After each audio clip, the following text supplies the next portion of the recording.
There we go. The Freudian trio. I think many of you remember from psychology classes or somewhere else which three I'm talking about. Anybody?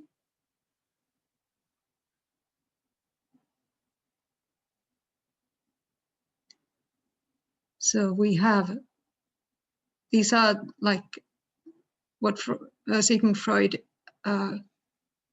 claimed that the human soul would consist of. It wasn't his idea. Some people say that he has taken them from other old traditions that he didn't mention. But there's first the ego, which is our conscious side. Then there's the superego, which is kind of like sometimes it's our conscience. Super means something that is above something. So that's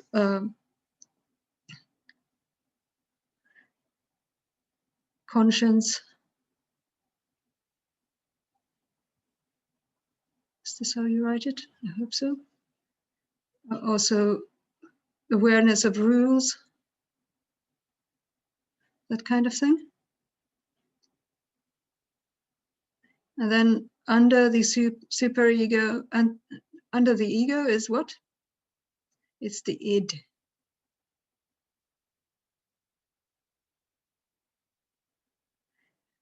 And that's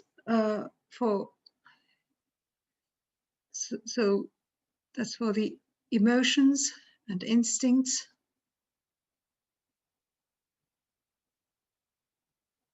Oh yeah, I just remembered those. Uh-huh. I was learned that they taught me that in Arabic, so that's why it's different things. Mm-hmm. Of course. So if we go and see the TV tropes, what they have to say.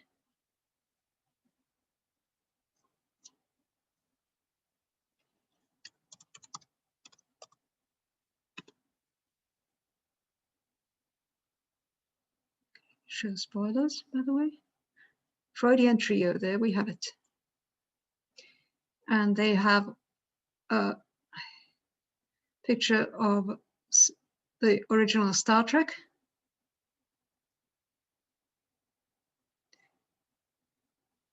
For a reason, because the series was, these three characters were based on these three things. This actually kind of makes me think that the same thing is used in The Straight Man in comic terms.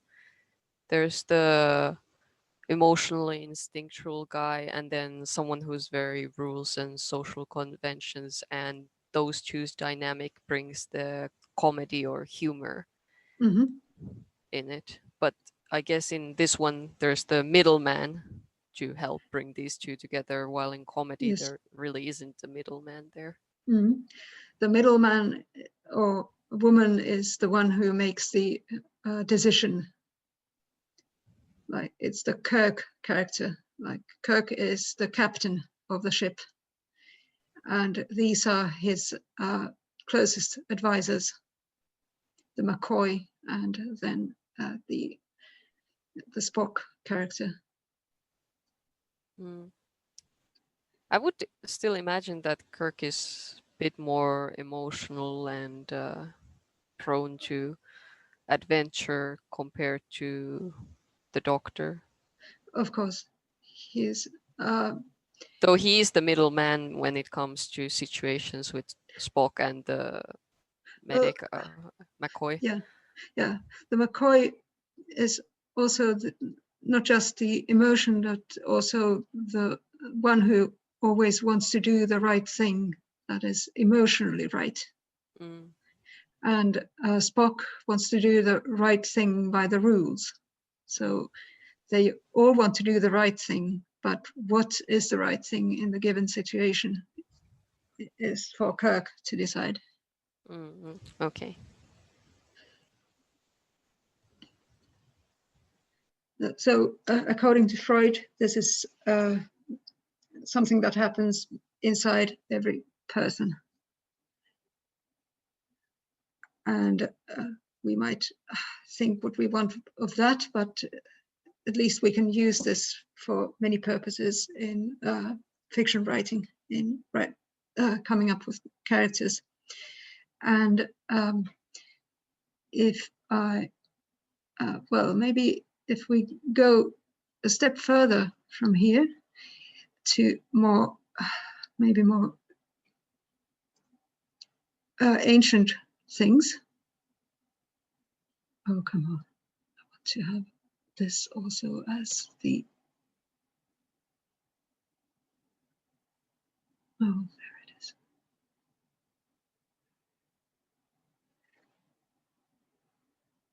Now I got what I wanted to. Anyway.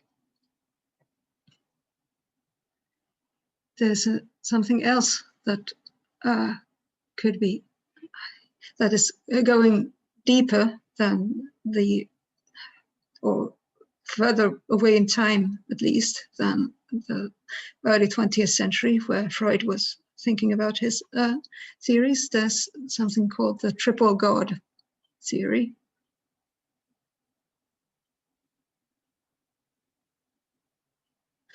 So there are a lot of triple gods in ancient times.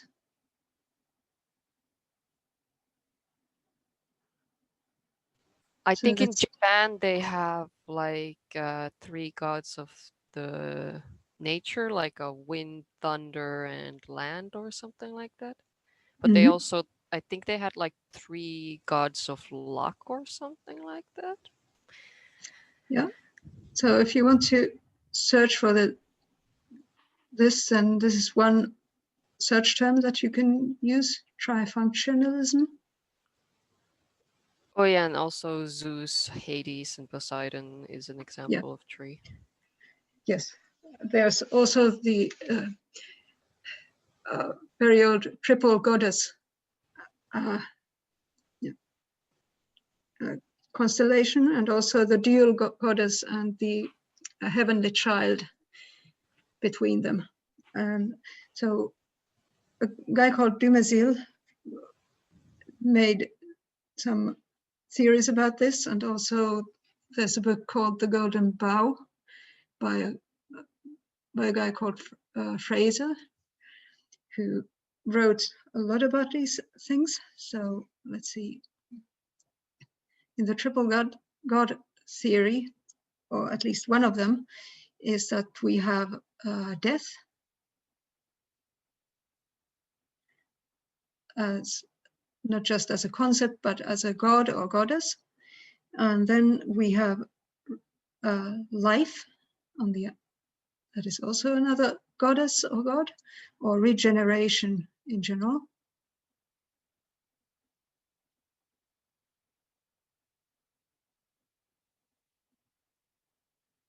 And then in between, there's the hero, who is running between the realms of death and life, and trying to supposedly stay alive or do some great things.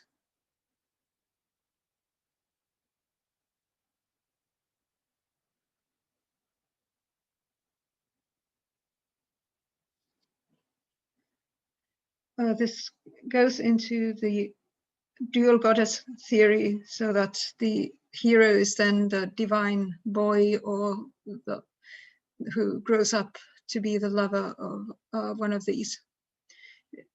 It can be also that the hero is female, and then there are 2 gods in between.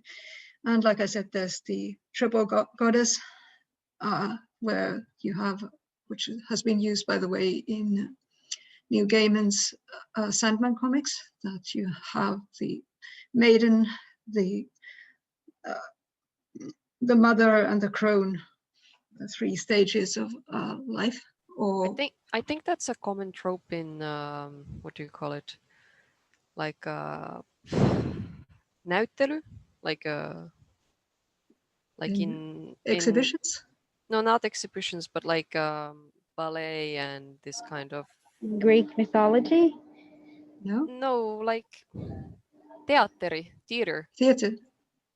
And in opera, they usually have like, depending on what type of voice you have, you're either assigned to be the female lead, the mother of the female lead, or the old crone. Ah, okay, that's interesting. And probably it's kind of the same for if you're like a male singer for the opera, because there are different kinds of voices. In like tenors get different roles than well, basses.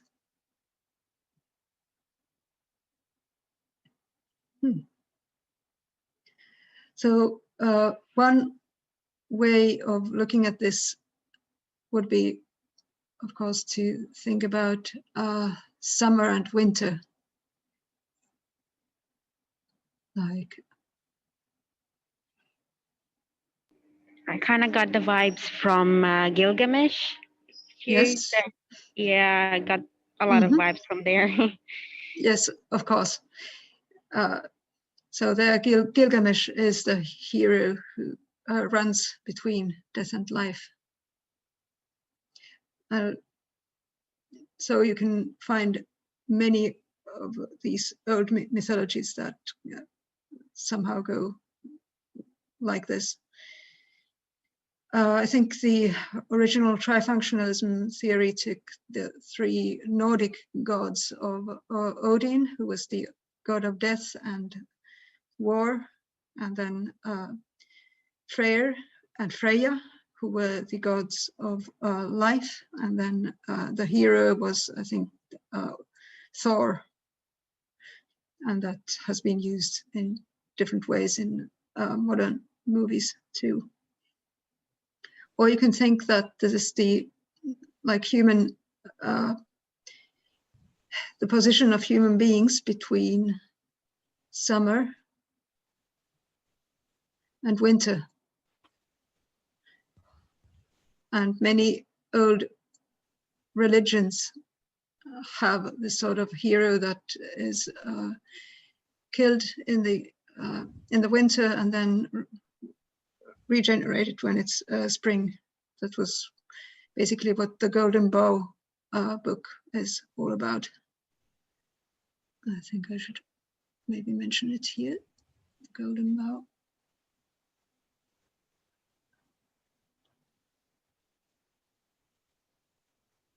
So if you want to read a 1,000 pages long book that is basically about who is Santa Claus, then I'd say the Golden Bough is for you.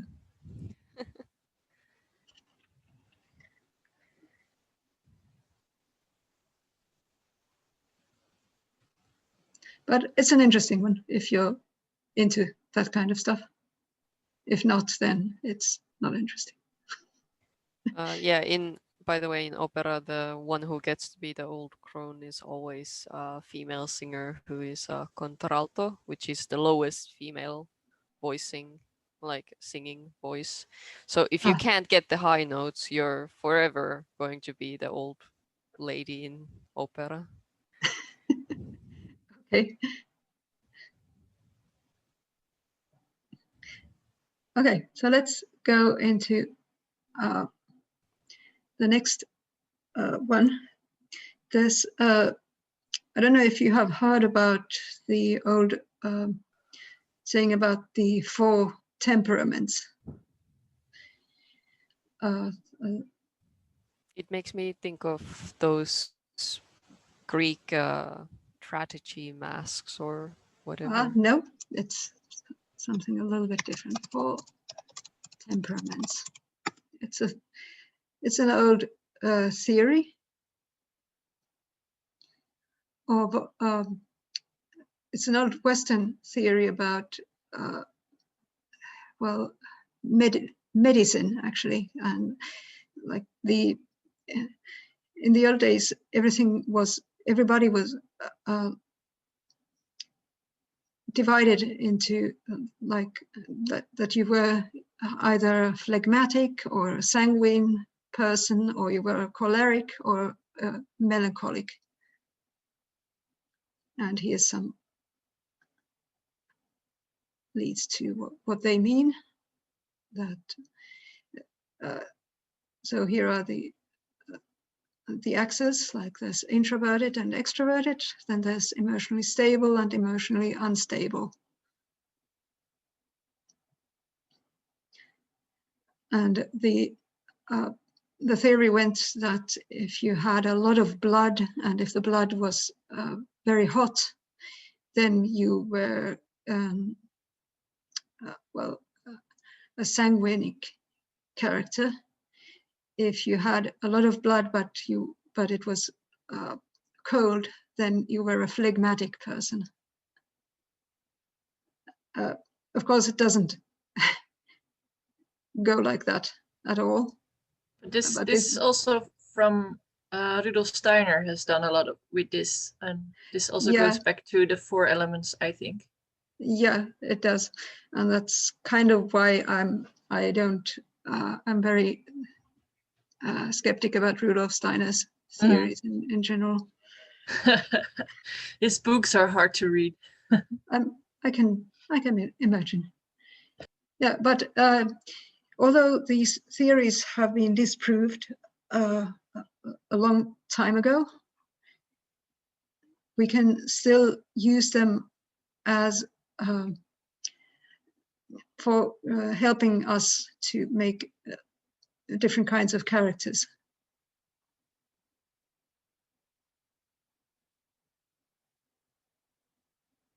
So I'll just write it quickly.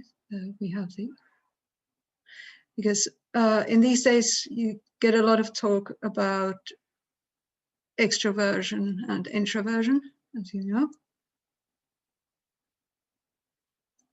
And I think it's sometimes a little bit goes over the top.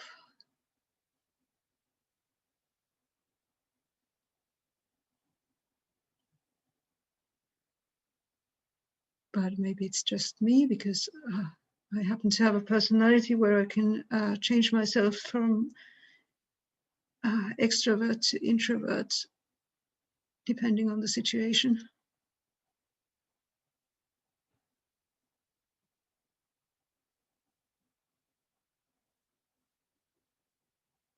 So we have the phlegmatic type.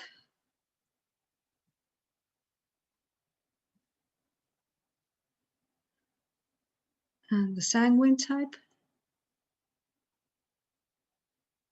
Phlegma, it refers to phlegm, which is like snot that comes from your nose, or other sorts of weird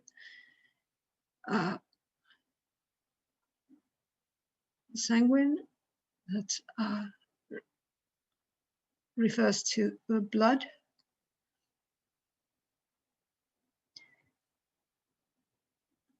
Choleric, then you get angry very easily. And then there's the melancholic type, and I think this melancholy, well, everybody knows what melancholic means, but 100 years ago, everybody who had a little bit of schooling would also have recognized these words and been familiar with them. But to our days, we only speak of melancholic these days.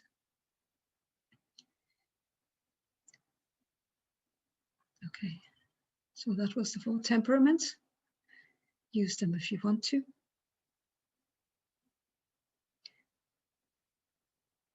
And let's have another layer.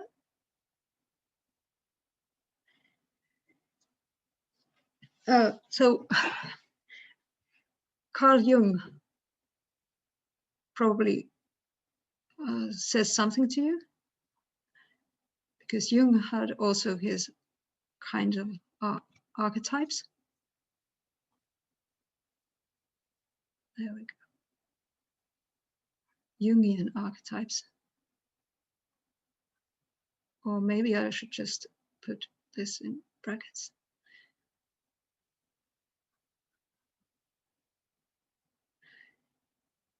There, if you go to Wikipedia and see what it says about Jung, and I'm going to go there now, it's a bit, it's told in a bit boring way. Let's see. Carl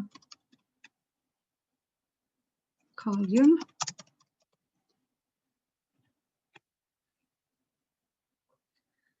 Blah, blah, blah, was influential in the fields of psychiatry, archaeology. I didn't know that. And he had these psychological concepts like synchronicity, archetype, phenomena, collective unconscious, extraversion and introversion. Oh, that comes also from Jung. Interesting.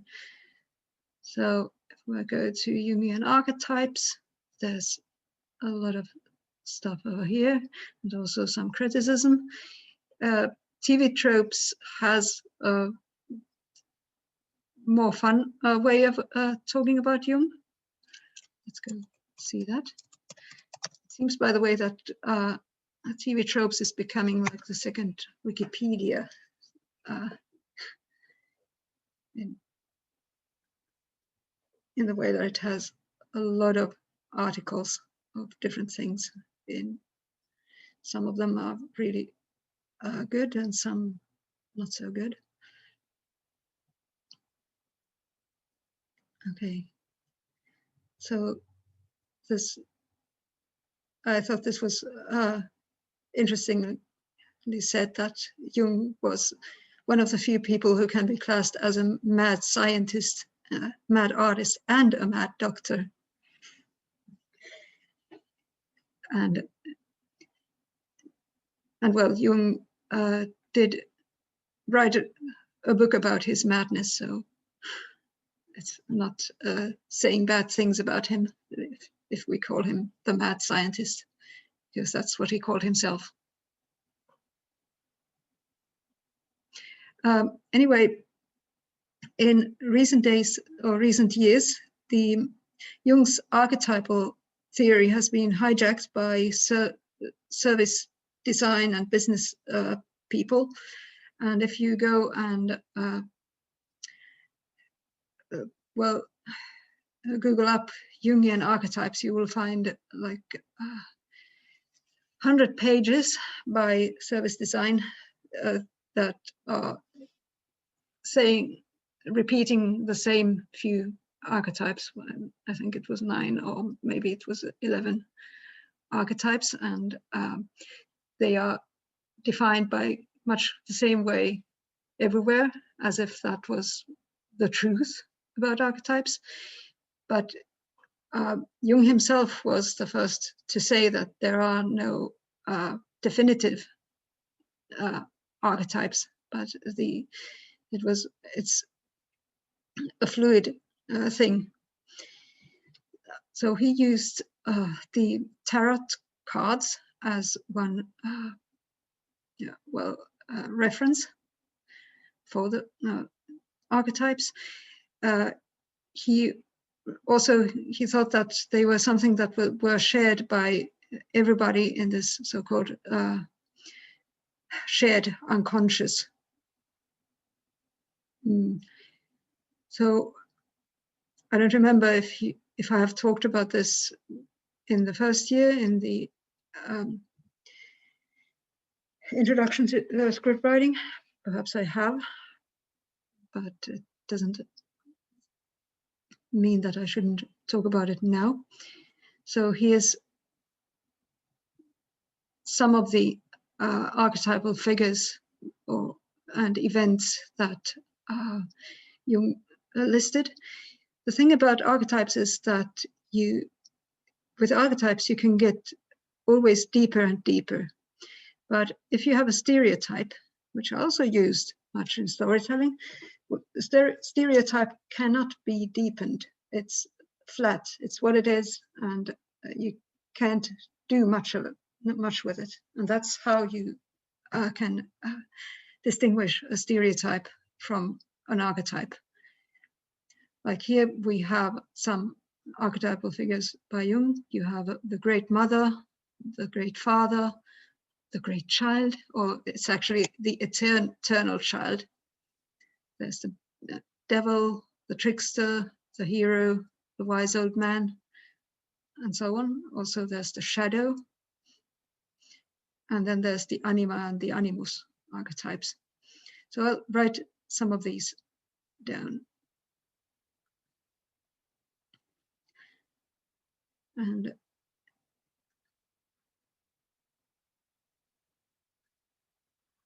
so there's no definitive Jungian archetypes list, and this list is mostly compiled by me. I've taken the ones that I thought were important for storytelling purposes. So there was the mother and father, or it could be also interpreted as the goddess or the god. In the tarot cards, which Jung used as a base, these were either the Pope and the Popess, or the Empress and the Emperor, or Zeus and Juno, or Hera, or Jupiter and Juno. And both of these can be good or bad, and that's the good thing about archetypes. You can have the good mother, or you can have the evil mother archetype, or you can have the dark father, or the father of light, like Darth Vader is the dark father, of course. Then you have your hero, which can be any sex or gender, of course, or no gender at all, whatever you want. And then there's also the anti-hero, by the way.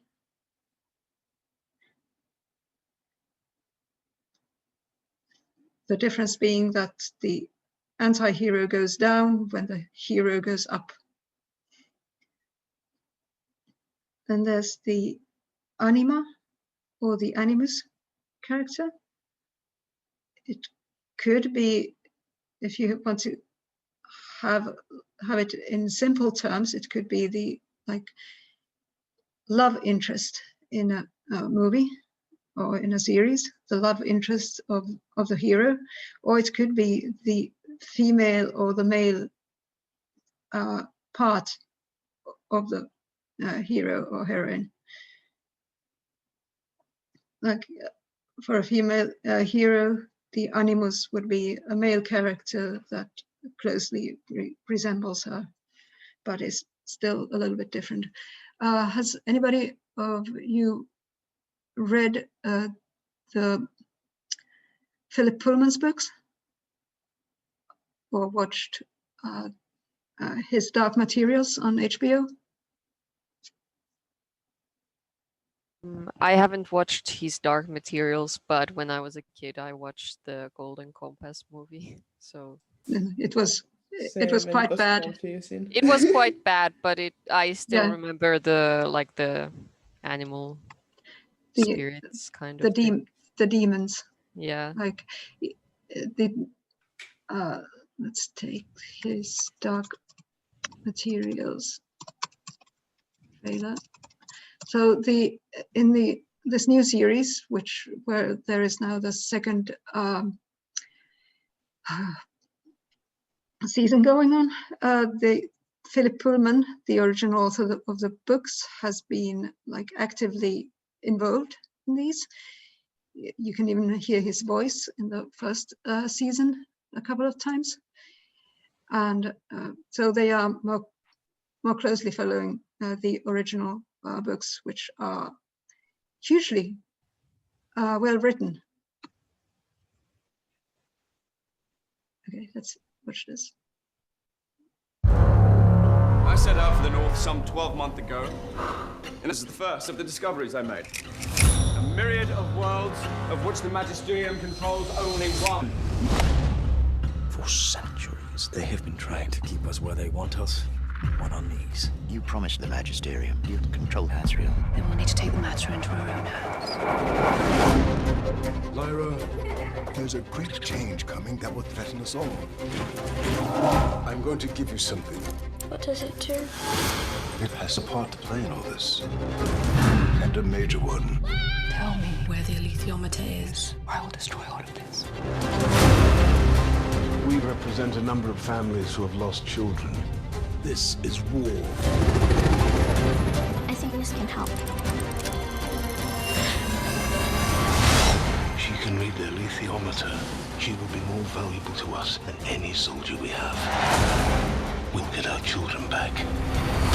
You may have a heart, but the Magisterium have muscle. What else do we need to fight them?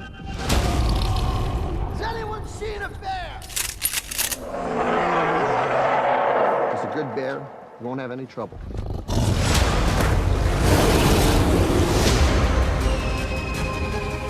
Witches have known of the other worlds for thousands of years. Asriel is bringing a great war. Then I hope I'm strong enough. Lord Asriel needs to die. Lyra. So in this series and in the books, every human being in this world where they are living has this animal spirit with them that is part of their soul, and it's always the if it's a woman, then the animal is male, and if it's a man, then the animal is a woman. Except, well, there are exceptions, and you might guess when there are exceptions. Now is the time to choose a side. There are things, such things. Why am I so important to her? Once the world sees the possibilities, no more oppression. Please don't hurt me. No more abuse. No more darkness.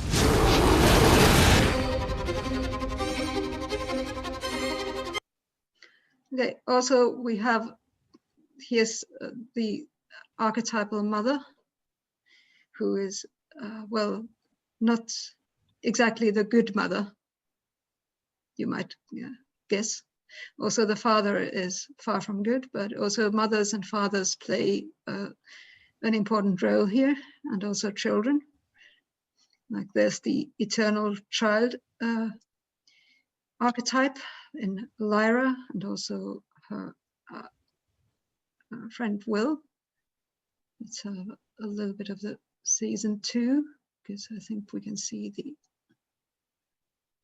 Will there as well. The world's changing. We've all sensed it. The prophecy is clear.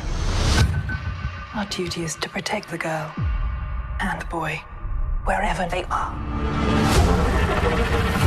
Something happened in this world. There's something important that connects us to this place. People are going to be looking for us. We need to be careful. Witches have been conspiring against the Magisterium. We must take control of this new world. Find the child. She's in another world entirely. You're a long way from home, Mr. Scoresby. I've heard about your powers. And I'm looking for a girl named Lyra. You will need a knife. One that could slice between worlds. Then we better get going. Leave the winds to me. The child, will bring the end of the Great War. It is time to unite and destroy the Magisterium. Stop this threat. Sacrifice. Whatever is necessary. Okay, so I think that's enough.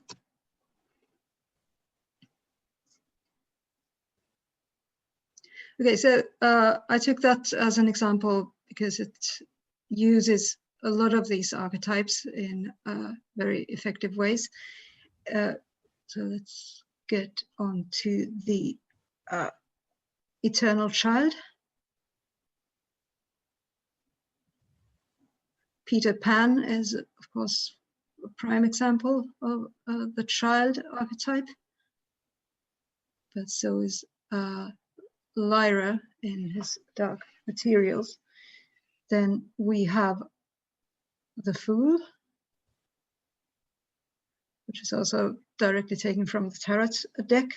And then there's the Wise Old One. Wise Old Man or Wise Old Woman. Just right, Wise Old One. And then, which one did I? Or this could be also seen as the Mentor, which you might have seen in other Jungian archetype descriptions. Then what I still haven't written here is the Trickster.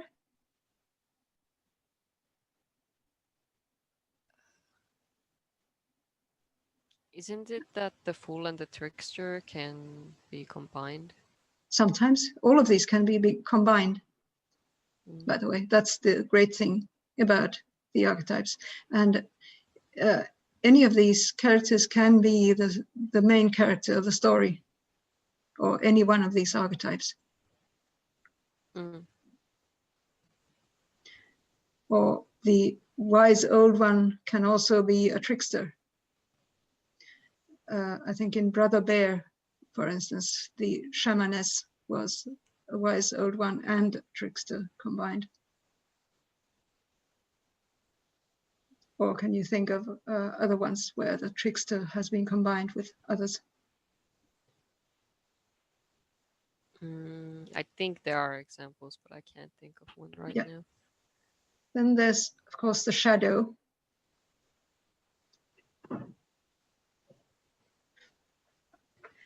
Which is usually, well, it's the darkness. It could be the shadow of the father or the shadow of the mother. Often in old Greek tragedies or in old Greek mythology, the shadow was the result of the bad things the parents had done at some point when they were young. For instance, the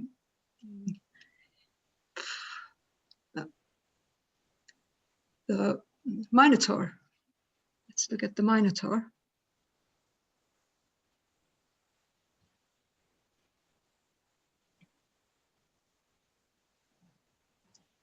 Do we have nice images of the Minotaur? Probably. So the guy who was living on Crete in the labyrinth, and he was the big monster, part man, part bull. Well, of course, there's also these horned god images where the Minotaur legend probably came from. And he was slain by Theseus, I think, yes, and with the help of Ariadne. But Minotaur was, in fact, the son of the queen, who had been, well, having, well, she had sex with a bull, and that was because of the king's earlier sins when he was young. If the bull had been Zeus, then the child would have been normal. Probably, but it was Poseidon who was the bull, actually. Because the king had offended Poseidon by not giving him the offering that that he had wanted, or he had promised an offering for something that Poseidon did for the king. And then Poseidon sent the bull, and it was somehow so sexy that the queen wanted to have sex with it. So yeah, mythology is so over the top. That's mythological logic. Yeah. Yeah. Yeah. I love every story. Pretty much every story is people having sex and making kids, and the kids having to literally fight for their lives because their parents sucks. Yeah. But you know, we can't judge a woman who fucked a bull, since our continent is named after a Europe, woman. yes. Yes, she also fucked a bull. Of course. Oh God. Or Oedipus the king, maybe. Of course, yeah. So there's a lot of strange things happening in these old myths, and of course, people who have reimagined the myths and made new versions, they have also reimagined other endings for them, and also so this is one inspiration that you can take. You can take some age-old myth and then put it in another setting and do with it what you want. Just take those things from it that are interesting to you. And I should say, because I have written like 2 books based on these ancient mythologies. And I had a lot of fun with it also, I have to admit. But yeah, I didn't take them as such, but of course I changed them. And that's what they did in the, that's what I have done in all periods of time. Every time period has their own take of these. Okay, so much for the shadow character. So then there's another way of thinking about archetypes, and that's by thinking of what the purpose of the character is in the story. So I'll put that as a second option. Archetypes.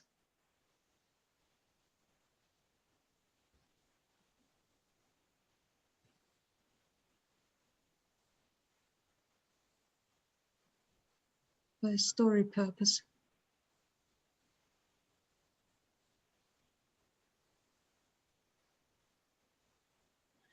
So then we get into these terms that you probably have heard before, like protagonist.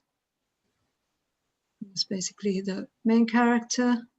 Then we have the antagonist, who can. And there's something like Deuteragonist. Yeah, well, deuteragonist. I don't care about that. Because it can be any of the other characters. Like basically, I call it usually the ally or sidekick. Oh yeah, secondary main characters, the definition. Yeah. So the antagonist is often thought of as the bad guy or the bad girl who's but it's not it doesn't have to be so. The antagonist doesn't have to be a character as such at all. It can be the world, for instance, or it can be the circumstances that are the antagonist, or the antagonist can be a part of the protagonist, or that the protagonist is their own enemy. Or the antagonist can be a rival. So they might be even best friends, but they just happen to have the same goal, but they both want to get to the goal first. So that makes them protagonist and antagonist. Also well, I think most of you have seen at least one romantic comedy in your lives. So in those, the antagonist is usually the love interest. Like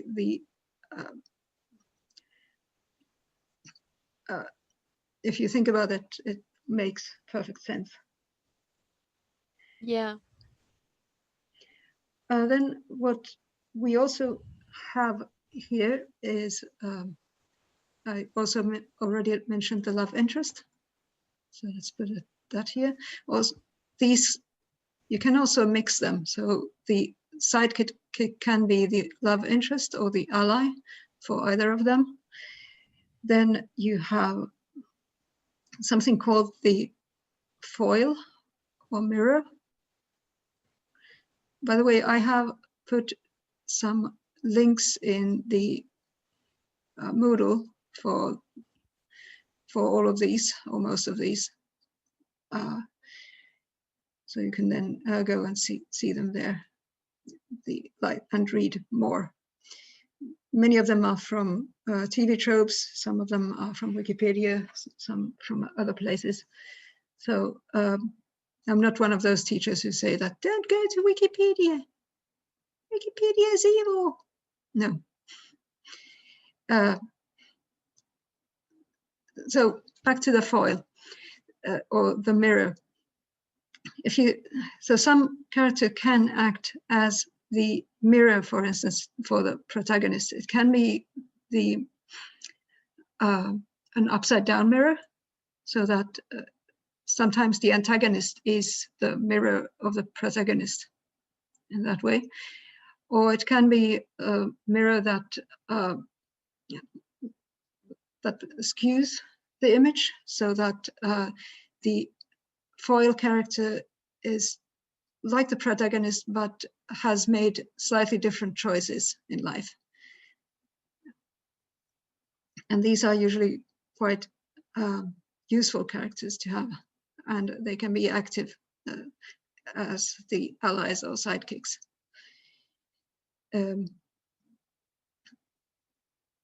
Or it can be a dark mirror or a dark foil.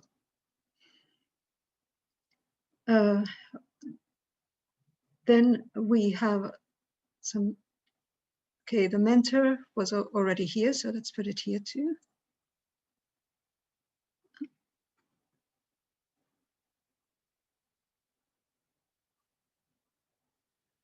And then there's the guardian.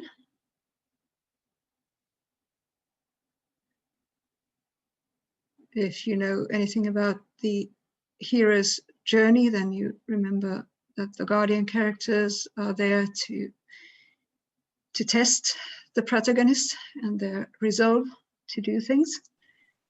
Isn't guardian sometimes, for example, like a parent who's protective of the child? Could be, yes. Protagonist, and the child has to leave them behind to go on to their journey. Yes, that's one function that the guardian can have. So all of these can have different kinds of functions. Then we have the messenger. And the messenger can... Hermes. It could be, yes, or it could be in Peter Pan, there's who's the messenger there, for instance? Tinkerbell. Yeah. Tinkerbell, yeah. So the messenger can have their own personality and their own goals, as can all of these. And then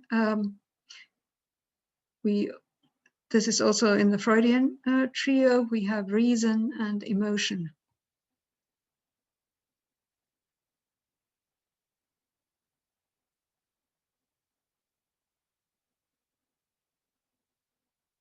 And yes, skeptic too.